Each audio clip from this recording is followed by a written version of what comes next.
Thanks for joining us today. My name is Jennifer O'Donnell. I'm with BioNB, and today we'd like to present a webinar on a beginner's guide to getting your company online.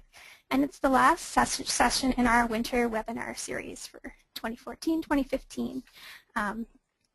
So this is targeted at early stage startup companies, technology companies who are ready to get themselves out there online, set up an email, set up a website, that kind of thing. And so we thought we'd share some tips and tricks we've learned here at BioNB to help you do that. So it'll be myself, Jen O'Donnell, and Jenny Kelleher presenting today. We'll be switching back and forth. Hopefully no more technical issues. And yeah, we'd like to teach everyone out there that it's not so bad and pretty easy to get yourself online, set up a website, and it can be quite inexpensive as well. So we're going to talk about why you need to be online for your business, even in the early stages. How do you start to do that? What are the tools you can use, the people you can engage, and what you need to prepare.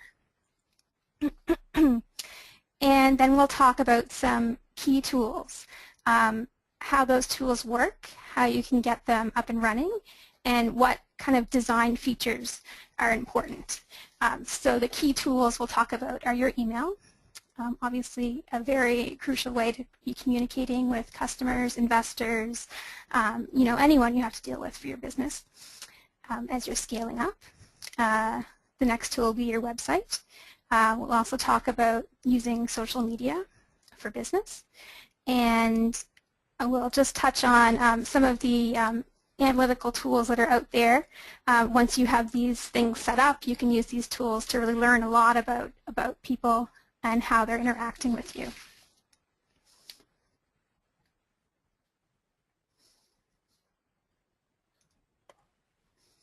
So just a couple of housekeeping items for this format.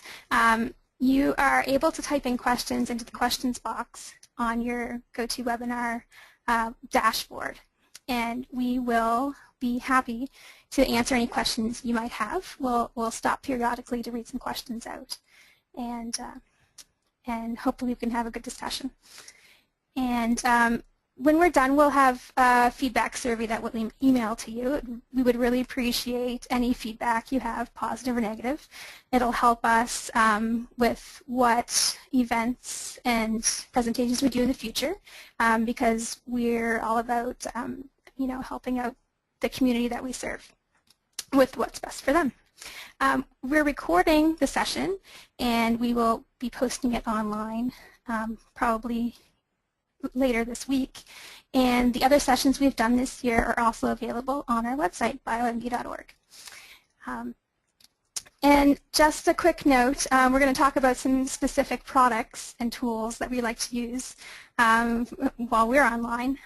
So we're sharing with you some tricks that we've learned, but we don't intend to endorse or back any of these particular products or services. So just to give you a little background, BioNB, we're a nonprofit organization, and we're here to promote the bioscience sector, bioscience ventures in New Brunswick. And we do that through coaching, networking, mentoring, and building a community for biotech businesses. And we're really pleased to have a mixture in the audience today of people who have bioscience companies, people who are researchers, but we also have some people from other technology incubators and people who have startup companies and things like that in the province and beyond. So just for everyone out there who's not familiar, I wanted to just speak a little bit about what the biosector is all about. When we talk about bioscience or biotechnology, those are kind of interchangeable terms. And we're talking about activities where the knowledge of how living things function are applied to manufacturing, research, and services. And that can spread into many sectors of the economy, such as food, health, medicine, forestry, fisheries, and agriculture. And we love working in this sector. We think it's a great opportunity to foster economic development, and also these kind of technologies and industries have applications for global challenges in healthcare, agriculture, environment, climate change, all kinds of things. So we're really fortunate to work with some really cool researchers and experts in this sector. So now I'm going to hand it over to my colleague Jenny, and she's going to talk about the nuts and bolts of why you need to be online. So I'm going to be talking to you about why you need to be online, and I would like to do this with just my top 10 reasons. So the first reason is that the internet is simply now a fact of life and business. There are literally 1 billion people on there, and if you're not on there, you're not in the world. And people are going to be looking for you online. And if you're not online, your competitors are. So when someone comes looking for you, you want them to find you and not your competition. Having a website or being online improves customer service. It allows people to hear about you, to learn about you, get in contact, and have their questions answered.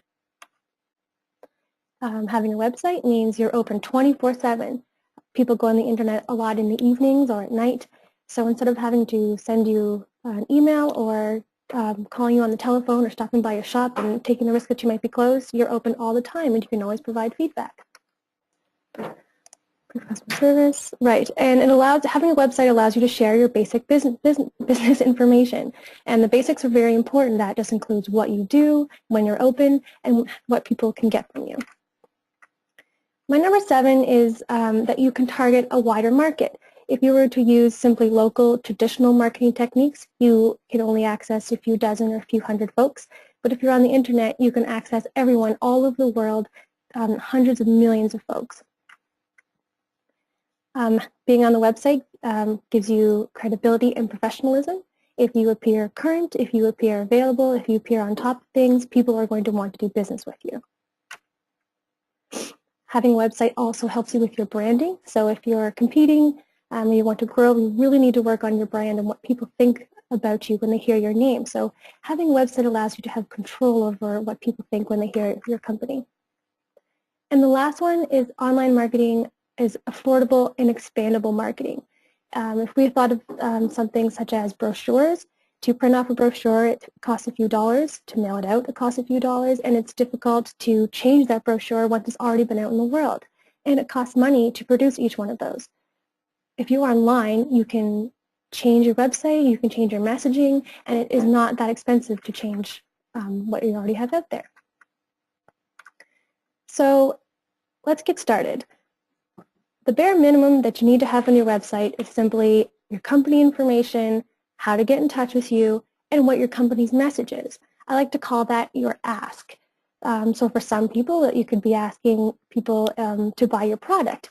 But in some cases, it could be you're asking someone to simply get an estimate, or you want them to sign up for your newsletter so that you can give them additional information.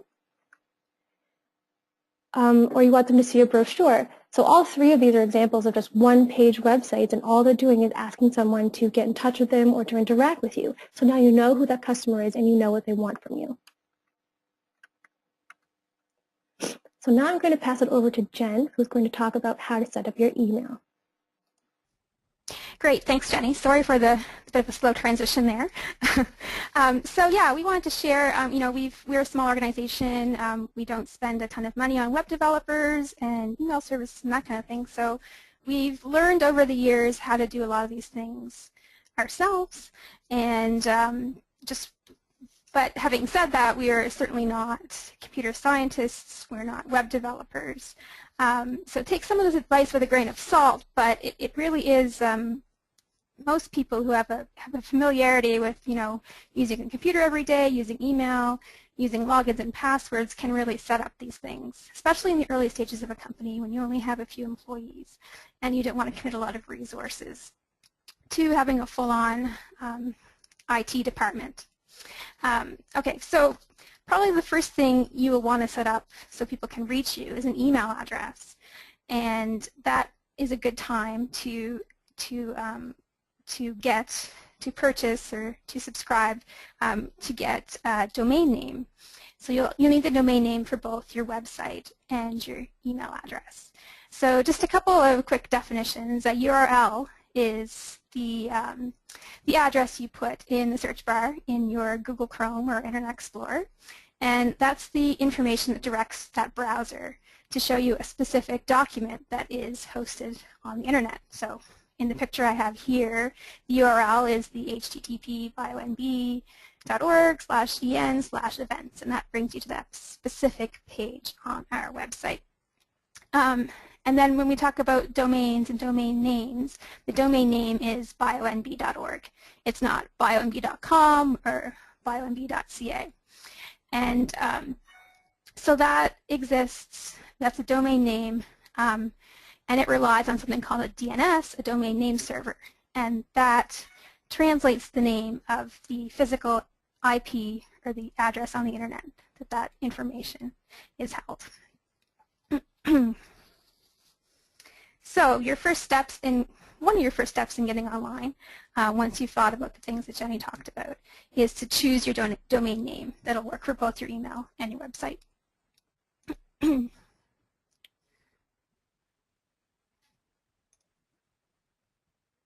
So, for example, your company is called Awesome Bioproducts. AwesomeBioproducts.com would be a great domain name to try to purchase. So what you can do is go to the site called Whois and enter in your #1 pick for your domain name and check whether it's available. And it'll actually tell you if it's available or if it's not, if someone else owns it, that kind of thing. So I did that, and this awesome domain for Awesome Bioproducts is actually available. You can go out and purchase it and start setting up yourself online.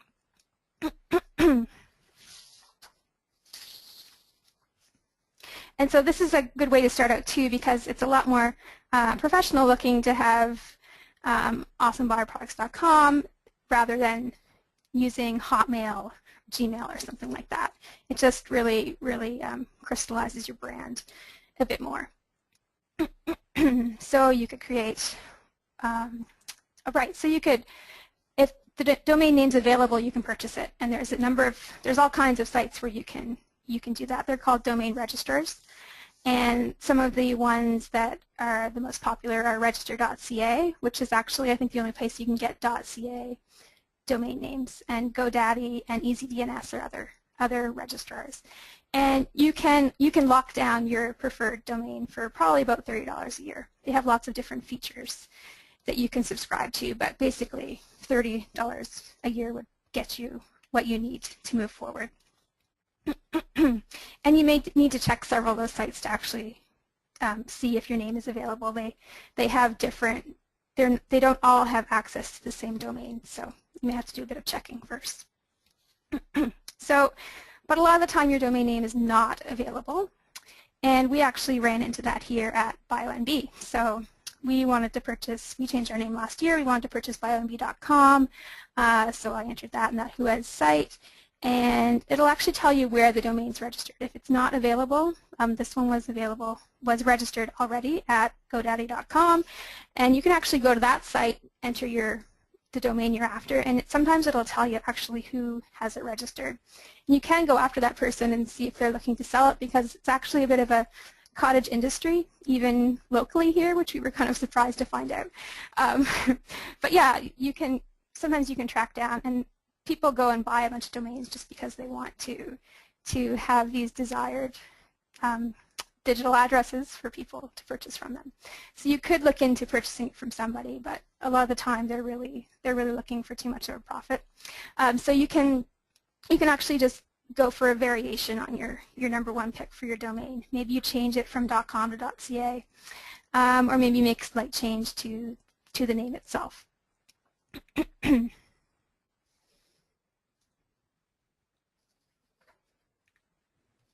And as I mentioned, it's good to use what's called a custom domain email. So the opposite of that is like gmail.com, but it's fairly easy to set up an email using your own custom domain. So in this example, you could set up sales at awesomebioproducts.com. You could set up a series of emails for all people who work there with separate emails.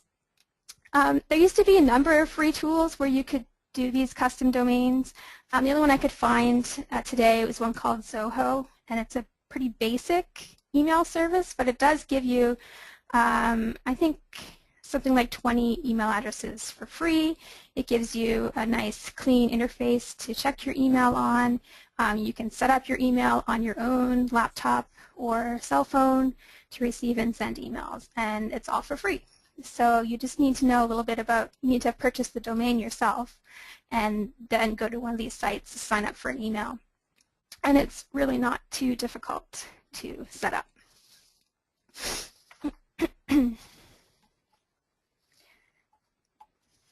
There are a number of other services that do custom domain emails.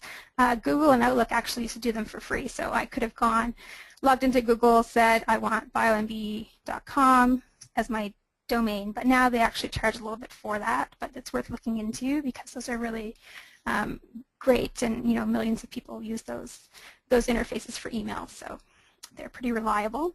And then the more upscale professional way to do it is to get a hosted Exchange server. So that's a service provider such as Bell will set up your email for you. They'll host it on their server, and they usually charge you per account. So if you're not into the do-it-yourself, that's a good way to go, but you'll need to invest more into it for sure. And just a note, Jenny's going to talk about setting up your website. So your website and your email both use the same domain. It's in that you've purchased it from the registrar, and you'll need to go into that, say it was register.ca. There'll be a control panel in there. It'll show you all the settings for your website and how email is handled, and you'll have to go in there and make sure it's set up properly, because if you change the name servers a little bit, sometimes it'll bring one of them down. And so that's getting a little bit more technical than the average person can handle, but it might be one area where you may need to seek out a person who's a bit more computer savvy to troubleshoot those kind of things.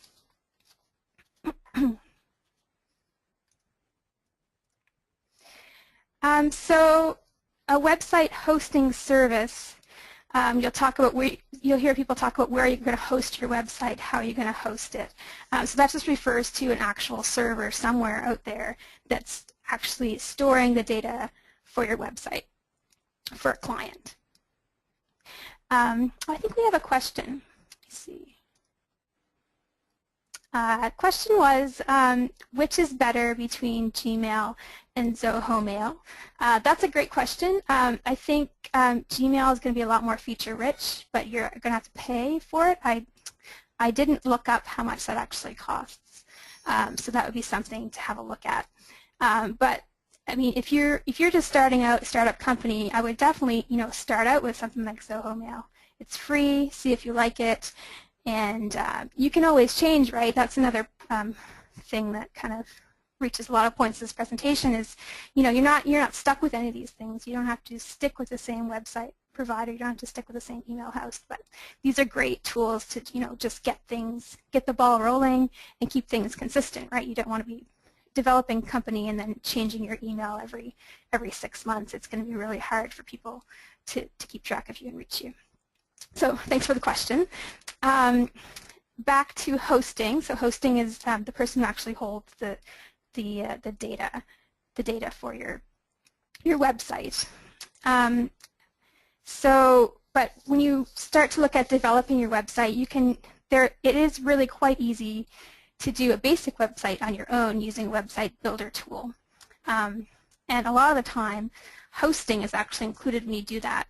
And some of the tools, and Jenny's going to talk about them in a minute, but you can pretty much get a basic website going up that describes your company, tells people how to reach you, has some nice pictures, your logo, that kind of thing. It'll be hosted for you, and it should cost around $200, $300 a year. Usually they're billed monthly. But of course the other option is to engage a digital firm, a web developer. We have lots of them here in the province, and really they don't need to be next door to you either. Like, you can work on that kind of thing over the phone, over the web. So just a few tips. If you're going to go that way, there's a huge range of prices in getting a website built.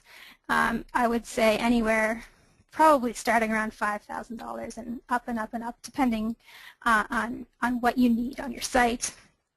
A good way to do it is to really make a detailed proposal and send it around to several, 3 to 5 different developers that you know of, and maybe you have friends and colleagues who have dealt with before. Be really detailed in your proposal. Tell them about your company. Tell them what you want the website to accomplish, and get some comparisons and timelines from them.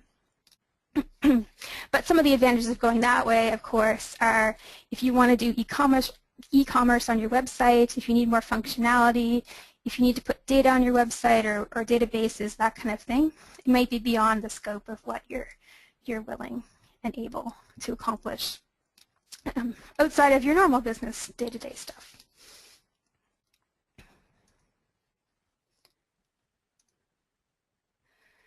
All right, I am going to hand it back over to Jenny, and she's going to talk about building your website. Great. So thanks, Jen. So I'm going to talk to you about building your own website. Jen spoke about getting someone else to build your website. In those cases, where we find the disadvantages is you don't get to customize as frequently as you would like.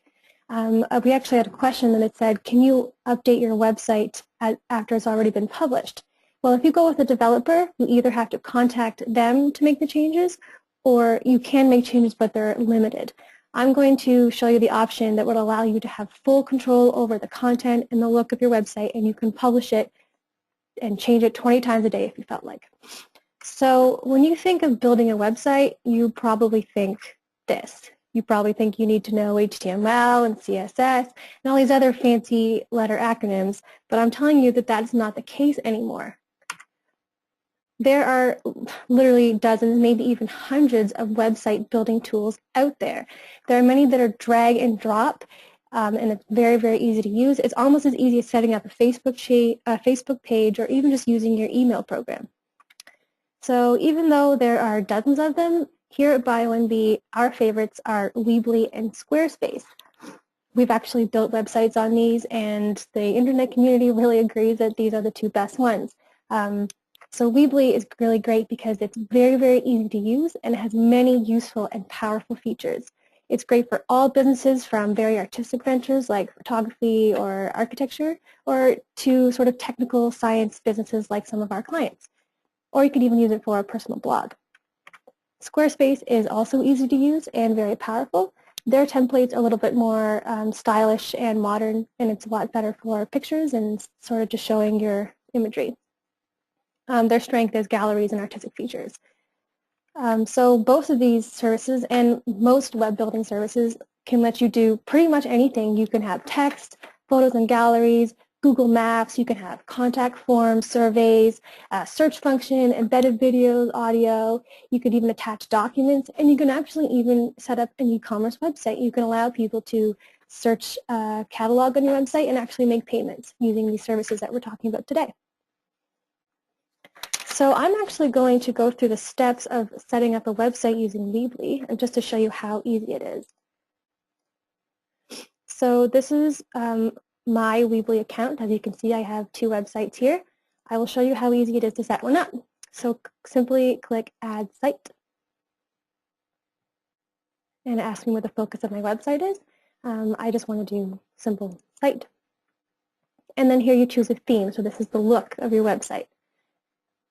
As you can tell, there are many of them. They're absolutely gorgeous, and it's pretty hard to mess them up.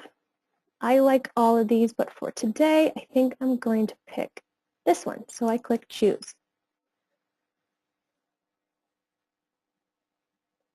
So here it wants you to set your website domain. That is the URL, the web address that Jen was talking about earlier. This first one is what we're going to do today because it's free and easy. It's just awesomebioproducts.weebly.com. These 2 other options, one for registering a brand new domain and the other is for connecting a domain you already own. So if you went through the steps that Jen talked about and bought a URL, that is where you would put it. But for today, we're just going to use the free Weebly one. So I click continue. And this is the dashboard for creating a website. It is so easy. So I can just select this, and I can put awesome bio products. Oh my goodness, I can't spell. Oh my goodness, here we go. Inc. Easy as that. I can say, we make awesome products. That says what we do, and we make products for awesome people to do awesome things. And there you go. So you have this button here. You can get this button to link anywhere. You can get people to sign up for whatever. I'm just going to say sign up for our mailing list. And I can set up that button to do whatever I want. I can get it to link elsewhere to another website. And then there's this image in the background that's pretty nice, but I don't think it really describes my brand or my company. So I just hit edit image. I can use any of their images in here that are all really great, but I have one in mind that I found on the internet. So I hit upload image, upload a photo from your computer, and here I have some that I saved on my computer. So I think I'm going to pick these ferns. I hit open. It takes a sec to upload.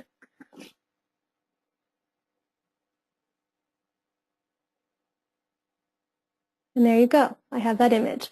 So it gives me some options for darkening. I find that text a little bit hard to write, so if I darken the image, it makes the text easier to see. And there you go. So I hit save. And that's it. That's what my homepage looks like. Awesome Bio Products Inc. We make awesome products, and people see what my brand is all about. It's really that easy. It's unbelievable. So a lot of pages or web pages, you'll see these tabs at the top. That's really easy. You just go to pages, and you can make a new page. So I'll make a standard page, and I'll say company history. So I hit save and edit, and it takes me here. And to add elements to this page, I simply take these elements on the side. I can insert text if I want. I can insert an image.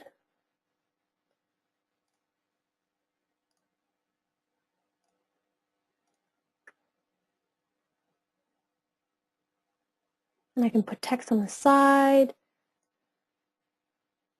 I can do all sorts of great things. And you definitely have to fiddle with it, but don't worry. The world won't see your changes until you hit this publish button.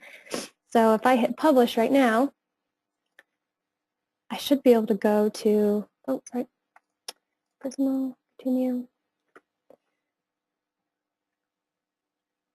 publishing.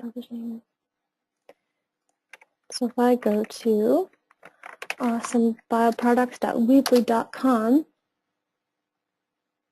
there, I can see the website I made. It's that easy. So right now, this is a free Weebly website. It's going to cost me nothing to have it, but if you want to have an original URL or you want some additional functionalities like putting footers at the bottom, you do need to pay a fee, a monthly fee. It's as low as $8 a month. But if you really want to get started, it's nothing just to play around with it. So let's just talk a bit about web design if you're going to be doing this yourself. You want your website to be simple, professional, informative, and easy to navigate. I want to show you some examples of terrible websites. So this is a website called, I don't even know because their name is very unclear. I have no idea what they do. It's very messy, it's very unprofessional looking, and it's really difficult to navigate. If I want to see information, I can't just click it and find it. I have to scroll all the way down the page, and that's not easy for a user to use. Here's another bad website. It's just very poor design. It's not attractive to the eye. I don't really want to be here. I don't know what they're all about. Here's another one where there's lots of information, but it just doesn't really make me want to do business with them because personally I don't find it very professional. And then there's this one called Headhunter Styling. It says save our beaches, but it doesn't really say what they do for me. So you want your website to look a little bit more like this. This is a great example of simplicity, professionalism. It's informative. It says, be good with your money, pay all your bills in one place with Mint Bills. So now I know what Mint Bills will let me do if I want to learn more. I simply scroll down and the information is very, very easy to find. It's concise, it's simple, it's professional, and it makes me want to do business with them. So I know we're not all professional web designers. If you're going to go that route, I really suggest that once you build a website, you get frequent feedback from your employees, your friends, your partners, your enemies, your competitors. Just get everyone to look at your website and get their feedback, because you might think it's great and your customers may not. So I'm going to speak briefly about online marketing. So really the goal here is just to attract visitors to your website so you can turn them into a customer. Or if you're not a for-profit venture, you want to make them a partner, an advocate, a member, etc. So there are really 3 ways to drive traffic to your website. The first is search engine optimization. It sounds very complicated. Then there's content marketing, and then there's social media. I suggest you learn a bit about all 3 of these, but just for today, I want to talk very briefly about social media. So if you really want to know what it's all about, you should check out the webinar Marketing Challenging Technologies by Heather McLean. She hosted it for us last spring, and it's on our website. So after this presentation and you're really curious about social media, I invite you to go check that out because Heather does a fantastic job. So social media is websites and tools that enable users to create and share content and to socialize. So for your business, you want to use social media to drive traffic to your website. You want to be part of the conversations happening in your industry. You want to demonstrate that you're current by sharing articles and stories with potential customers and colleagues. And you want to demonstrate that you're knowledgeable about your industry and your product by sharing your own original content. So that could be a blog on your website. It could be a video you published or a training seminar that you did, sort of like this webinar that we're hosting right now. So this is a little diagram that shows you just how many social media tools are out there. There are hundreds of them, and it can be really daunting. I think that's one of the bigger reasons why people don't get into social media. But to make it simpler for you, I just want to talk about 3 today, and then LinkedIn, Twitter, and Facebook. It looks like we have a question, actually. Someone asks, the website builders that you've highlighted, are WordPress add-ons possible, or is that something completely different? That's a really great question. WordPress is another example of another website builder. People like it because it has a ton of functionality. You can do more with the tools. So you can do more with WordPress and the tools I outlined, but it is a little bit more difficult to use. You need a little bit of knowledge of HTML and CSS and these fancy acronyms. WordPress add-ons are simply just chunks of code, these numbers and letters that I spoke about earlier. In the same way that you can take WordPress add-ons, these chunks of code, you can take chunks of code from other tools and put them onto these websites. So yes, you can do add-ons in the same way that WordPress can. They just may not be specifically WordPress branded.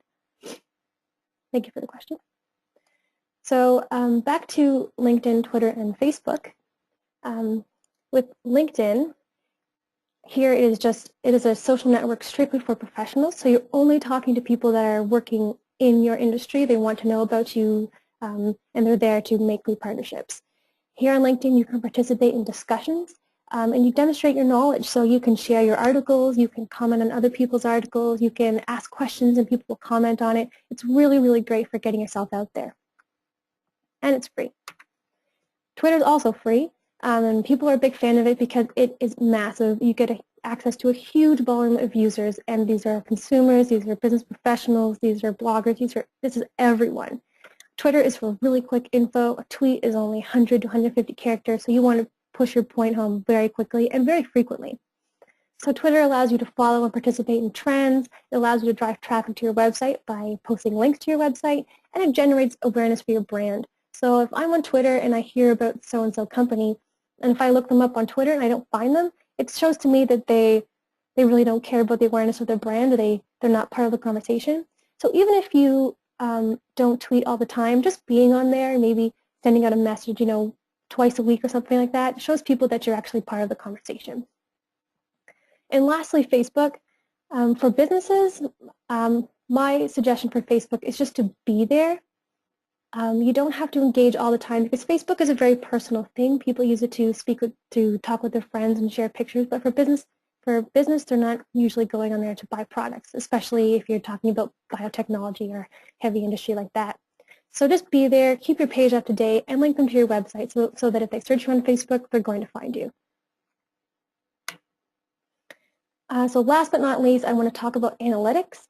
Analytics is essentially just information that you get about your website, knowing how people are using it, how often they're using it, that sort of thing. So this is an example of a report from Google Analytics. It's a free tool that you can attach to your website. So this report shows me how many visits I got, how many of those visitors were unique, how many page views I got, all these really, really great pieces of data. You can get anything like knowing where people are clicking from, what specific pages on your website they're going. It's very, very, very important information. So if you're going to set up a website, I encourage you to either sign up for Google Analytics or choose a web building tool that allows you, that actually has analytics built within the platform. So I'm going to pass it off to Jen to wrap things up. Thanks, Jenny. I'm just bringing up my slide here. The irony is not lost on me that we have a little bit of a glitchy problem with our webinar software, but you really should listen to us about the other digital tools we're talking about today. We're a lot more comfortable with them. So yeah, just to wrap things up, we really just wanted to convey that setting up a website and an email address is pretty quick, it's pretty easy, and it shouldn't cost you a lot of money. There may be a little bit of fiddling around, but it's fairly easy to get up and running, especially when you don't have a lot of resources to commit to your digital presence and your IT infrastructure. It's really important to use social media to drive traffic to your website. That's the key use of social media. And like Jenny said, it's free, and yeah, it takes a bit of your attention, but really, really important tools that the entire market is using for sure. And simple tools for looking at, I think we missed a word there, but I think we're talking about the analytics. So there are some Google Analytics is out there, it's free, and it's pretty easy to look at traffic, who's coming to your website, what they're doing there, why they're interested in you, and you take that information and spin it back around to help develop your business. And just one more note, it's pretty important. Sometimes it's a bit of a hurdle just to be setting up a website and then you're like, oh wow, it's done. But it's really important to keep it current and keep it relevant. It really is a bit of a tarnish, a black mark on your presence when someone goes to your website, it's 2 years out of date, the information is not accurate, the email bounces, that kind of thing. So really, really book in time every week to check out things, make sure they're current, and keep it up to date. So that's all we had to talk about today about websites, emails, social media. Just a few sources there that we talked about, and the last link, Site Builder Report, is a great comparison of the different web hosts and tools we talked about today. Are there any other questions out there for us, for me or for Jenny, about websites, social media? Well, if there aren't any more questions, I'm going to close off. Thanks everyone for joining us today, and check back with us for more training and education sessions in the future. Thanks.